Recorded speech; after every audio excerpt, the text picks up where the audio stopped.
আসসালামু আলাইকুম।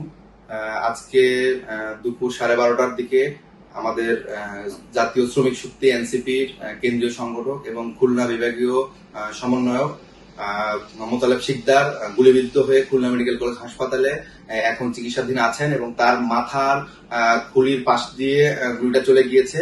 তবে তার অবস্থা এখনো খুব বেশি আশঙ্কাজনক না, সে কথা বলছেন, কিন্তু এখনো তার পুরোপুরি অ্যাসেসমেন্ট হয় নাই। তাকে সিটি স্ক্যান করা হবে এবং তার ডিটেল শারীরিক কন্ডিশন সম্পর্কে আমরা আপডেট দিব। আপনারা দেখছেন যে এই ফ্যাসিবাদী শক্তি একের পর এক আক্রমণ করছে। আপনারা দেখেছেন যে আমাদের শহীদ উসমান হাদি গুলিবিদ্ধ হওয়ার পরে আমরা দেখলাম যে আমাদের ধানমন্ডি থানার এনসিপির রিমি অস্বাভাবিক মৃত্যু আমরা দেখেছি। তার পরবর্তীতে আমরা উত্তরাতে আমাদের এনসিপির নেতাকর্মীদের উপরে হামলা হয়েছে এবং মিরপুরে তাদেরকে স্টেপ করা হয়েছে এবং তারই পরিপ্রেক্ষিতে ধারাবাহিকতায় আজকে আমরা দেখলাম যে আমাদের এনসিপির যে শ্রমিক শক্তি, জাতীয় শ্রমিক শক্তির কেন্দ্রীয় সংগঠনকে খুলনায় গুলিবিদ্ধ করা হয়েছে। শুধু ঢাকায় না, ঢাকার বাইরেও প্যানিক ছড়িয়ে দেওয়া হচ্ছে। আপনারা সবাই সতর্ক থাকেন এবং আমরা বলতে চাই যে এই ফ্যাসিবাদী শক্তি বাংলাদেশে যতক্ষণ থাকবে ততক্ষণ পর্যন্ত একটা অস্থির পরিবেশ তৈরি করবে।